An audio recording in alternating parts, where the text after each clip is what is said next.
প্রিয় দর্শক, চলুন আবারও ফিরে যাই আজকের অতিথি কণ্ঠশিল্পী শাওন আহমেদ শিপলুর কাছে। আবারও ফিরে এলাম ভাইয়া, বলছিলাম এই ক্ষুদ্র সময়ে প্লেব্যাকে আমরা আপনাকে পেয়েছি, সেই প্রসঙ্গে দীর্ঘ আলাপে যাব, তবে তার আগে আপনার কণ্ঠে একটি গান শুনে আজকে সকালটি শুরু করতে চাই। কোন গানটি শুনবো? আমার নিজের মৌলিক একটি গান, আমার নিজের লেখা, নিজের সুর করা। সাজেক নিয়ে এখনো কেউ কখনো গান করে নাই। আমি চেষ্টা করেছি একটি গান করার জন্য, আমি গাইবার চেষ্টা করছি। আমি সাজেক যাব দূর পাহাড়ে তোমার লইয়া, বেলি ফুলের মালা দেব খোপায় পরাইয়া। আমি সাজেক যাব দূর পাহাড়ে তোমার লইয়া, বেলি ফুলের মালা দেব খোপায় পরাইয়া। রঙ্গে ঢঙ্গে নাচব দুইজন মাতাল হাওয়াতে, মনের কথা কইব তোমায় হাত রাইখা হাতে। আমি সাজেক যাব দূর পাহাড়ে তোমার লইয়া, বেলি ফুলের মালা দেব খোপায় পরাইয়া। ওই পাহাড়ে বাঁধব দুইজন সুখের একখান ঘর, সাজেক মানে তুমি আমি সবুজের সমাহার। ইচ্ছে করে থাইকা জামু, ইচ্ছে করে থাইকা জামু তোমার লইয়া, বেলি ফুলের মালা দেব খোপায় পরাইয়া। বেলি ফুলের মালা দেব খোপায় পরাইয়া। বাহ, চমৎকার।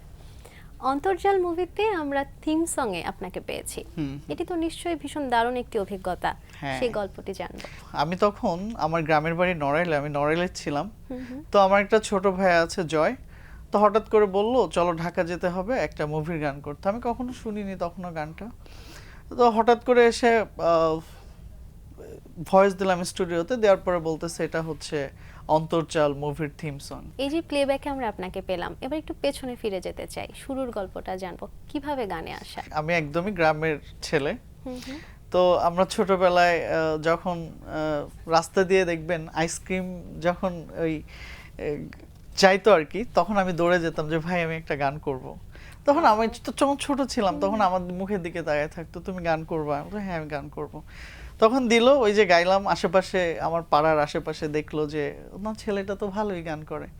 তো ওদের ইন্সপায়ার আমার চাচা ছিল মুস্তাফিজুর রহমান মিঠু, তার হাত ধরে, ডাক্তার গাজী মিজানেদের হাত ধরে আমি আস্তে আস্তে শিখছি, এখনো শেখার চেষ্টা করছি। আইসক্রিমওয়ালার সাথে গান গাইতে গাইতে একেবারে প্লেব্যাকে, এই যে নিজের ট্রানজিশন, এটাকে কিভাবে দেখেন? এই জার্নিটা খুবই কঠিন একটা জার্নি ছিল, মানে শুরুটা আসলে অনেক কঠিন ছিল।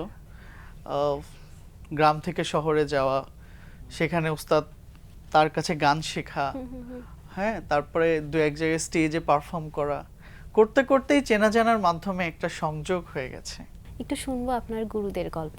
আমি একদম ছোটবেলায় গান শিখেছি আমার চাচা মুস্তাফিজুর রহমান মিঠুর কাছে, উনি আমার উস্তাদ। তারপরে ছিল ডাক্তার গাজী মিজান, হাতে খড়ি দিয়ে আমাকে গান শিখিয়েছেন। তারপর আস্তে আস্তে এইভাবে বিস্তার করলাম। শতাধিক মৌলিক গান করেছেন, কি ভেবে আসলে গানগুলো লেখা হয়? আমার মনে হয় একজন গায়ক গায়িকা বা একজন শিল্পীর পক্ষে বেঁচে থাকার একমাত্র অবলম্বন হচ্ছে তার নিজস্ব গান। আমি পরের গান গেয়ে আমি সবসময় নিজেকে সব জায়গায় উপস্থাপন করতে পারবো না, সেই জন্য শিল্পীর বেঁচে থাকার জন্য তার নিজের গান, নিজের মৌলিক গান একদম মানে এটা 100% লাগবেই, তা না হলে সেই শিল্পীর কোনো বা গায়ক গায়িকার কোনো সত্তা থাকবে না।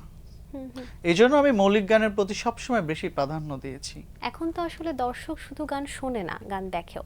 তো সেক্ষেত্রে একটি গানকে বাঁচিয়ে রাখবার জন্য মিউজিক ভিডিও কতটা গুরুত্বপূর্ণ বলে মনে করছেন? আমার কাছে মনে হয় গান কখনো দেখার ব্যাপার না, গান সবসময় শোনার ব্যাপার হতে হবে। আমরা টিভিতে সিনেমা দেখি বা নাচ দেখি, কিন্তু আমরা গান কেন দেখতে যাব? গান শোনার জন্য। আর আপনি দেখেন বর্তমানে কিন্তু একটা মাঠে ফসলের থেকে আগাছাই বেশি হচ্ছে।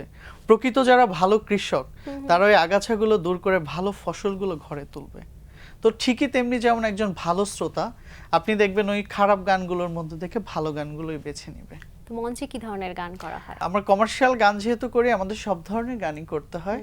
তো মঞ্চে আমাদের কমার্শিয়াল, আধুনিক, ফোক, ব্যান্ড, ক্লাসিক সব ধরনের গানই করতে হয়। মৌলিক গান করছেন এবং পাশাপাশি প্লেব্যাক করেছেন, দুটোকে যদি আমি ভিন্নকরণ করতে বলি কিভাবে করবেন? একজন শিল্পীর মৌলিক গান হচ্ছে বেঁচে থাকার জন্য, আবার আপনি ক্যারিয়ারের জন্য আপনি কি করেছেন, আপনার অর্জনটা কি। তো আপনার অর্জনের জন্য প্লেব্যাক করাটা খুব ইম্পর্টেন্ট, একটা বড় অ্যাচিভমেন্ট। তারপরে জাতীয় চলচ্চিত্র পুরস্কার পাওয়া একটা অ্যাচিভমেন্ট। তো এইগুলা না থাকলে একজন শিল্পীর স্বত্বাধিকারটা অনেকটা না বেঁচে থাকার মতো। সবাই চেষ্টা করে ভালো কিছু করার জন্য, তো আমিও চেষ্টা করছি এখন জাতীয় চলচ্চিত্র পুরস্কার কিভাবে পাওয়া যায়, মানে মানুষের একটা আশা থাকে না, আমার এটা খুবই এই আশাটা এখন। এই পর্যায়ে আমরা একটি গান শুনবো, কোন গানটি শুনবো? এই গানটিও আমার মৌলিক গান। এই গানটি লিখেছেন আমাদের বর্তমান সময়ে খুব জনপ্রিয় জাকির হোসেন রাজু ভাইয়ের। ওনার লেখা, ওনার সুর করা, আমি একটু গাইবার চেষ্টা করছি। এই পাগলের ভালোবাসা একদিন রে তুই বুঝবি, চোখের জলের বিনিময়ে সেদিন আমায় খুঁজবি।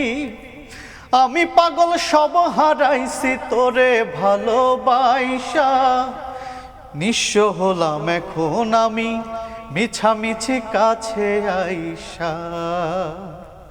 ওরে পাগল আমি ছিলাম না রে ভালোবাসার আগে, ভালোবেসে হইছি পাগল জানে সর্বলোকে। তোরি শোকে মরছি দুঃখে, তোরি শোকে মরছি দুঃখে, দেখ না কাছে আইসা। নষ্ট করলি জীবন আমার মিছামিছি কাছে আইসা। ওরে নষ্ট করলি জীবন আমার মিছামিছি কাছে আইসা। বাহ, চমৎকার। গান শুনে মনে হলো একটু ফোক ঘরানার গান গাইতে একটু বেশি স্বাচ্ছন্দ্য বোধ করেন। ভীষণ ভালো লাগে। কার গান বেশি শোনা হয়? আমি আমার সঙ্গীতের আমার আইডল শ্রদ্ধা মনির খান আমার সঙ্গীতের আইডল। একটু জানতে চাইবো যে জনপ্রিয়তা নাকি দীর্ঘদিন শ্রোতাদের মাঝে টিকে থাকা? আমার কাছে দীর্ঘদিন শ্রোতাদের মাঝে টিকে থাকাটা আমার কাছে খুবই ইম্পর্টেন্ট। আমি জনপ্রিয়তা নিয়ে কখনো ভাবি না। জনপ্রিয়তা এই আছে এই থাকবে না, কিন্তু আমাকে যদি শ্রোতারা ভালোবাসে ওটাই আমার সার্থকতা। ভালো গান উপহার দেওয়ার পাশাপাশি শিল্পী হিসেবে সমাজের মানুষের জন্য কি দায়বদ্ধতা কাজ করে? এটা একটা বড় দায়িত্ব। একজন শিল্পী কিন্তু তাদের বিকশিত প্রতিভা দিয়ে মানুষের মন সহজেই জয় করতে পারে। এবং আমরা বাংলাদেশের মানুষ খুব সহজ সরল।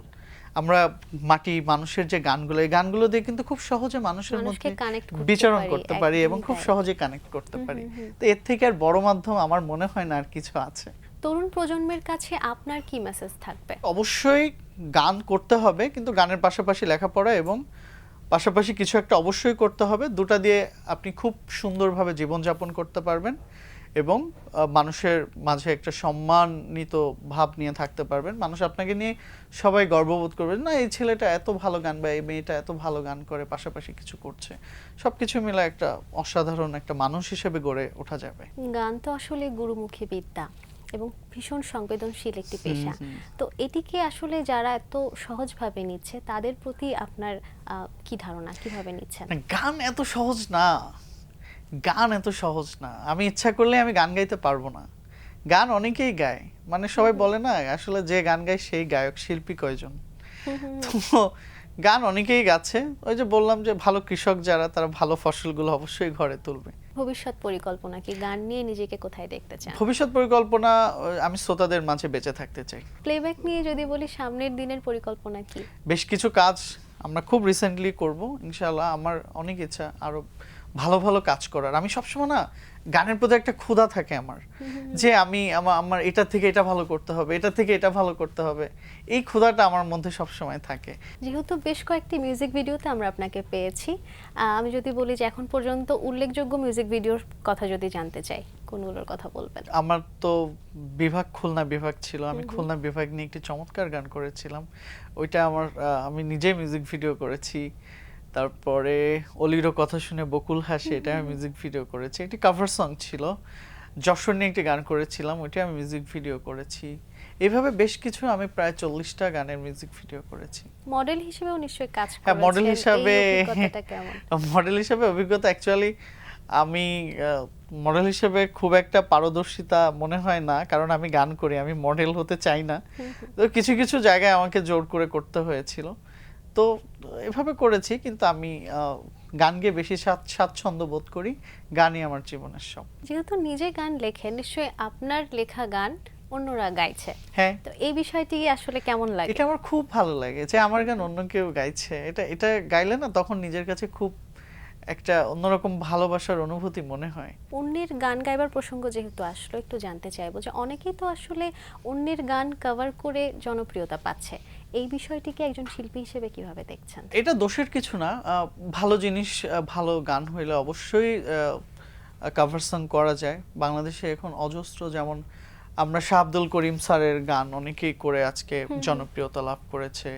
রাধা রমণের গান করে আজকে অনেকে জনপ্রিয়তা লাভ করেছে। লালনের গান করে আজকে অনেক জনপ্রিয়তা লাভ করেছে। সেটার একটা ব্যাপার আলাদা, কিন্তু নিজেদের যে সৃষ্টিগুলো এগুলোর পিছনে একটা অন্যরকম, যেমন একটা গান একটা সন্তানের মতো।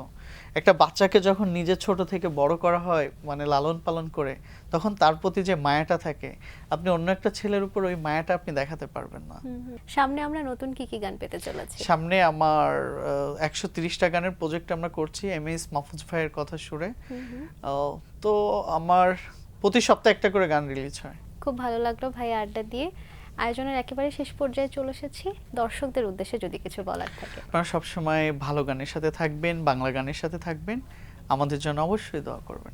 শুভকামনা ভাইয়া, সামনের দিন আরো সহজ এবং সুন্দর হোক সেই কামনা।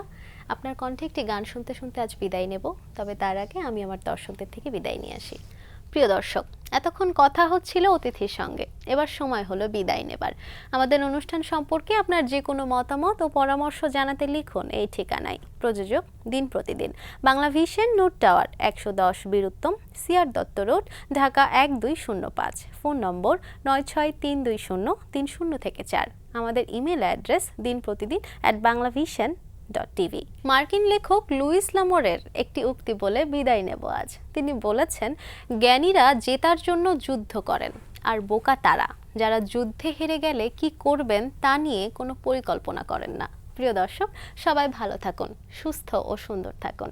আজ সারাদিন সবার জন্য শুভ ও কল্যাণময় হোক। এবার গান। বর্তমান সময়ের খুব একটি জনপ্রিয় গান মন মাঝি, আমি এটা দিয়েই আজকের প্রোগ্রাম আমি শেষ করব। খবরদার 3.5 হাতে নৌকার খাঁচা, মন মাঝি রে ঘন ঘন জোড়া,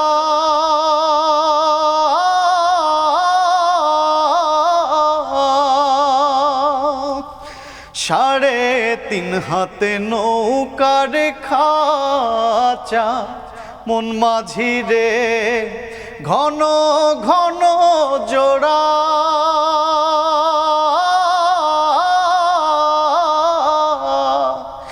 সেই নৌকা খান বাইতে আমরণ, মন মাঝি রে হার হইল গু উহুড়া রে, মন মাঝি খবরদার আমার তোরি যেন ভেড়ে না, আমার নৌকা যেন ডোবে না, মন মাঝি খবরদার।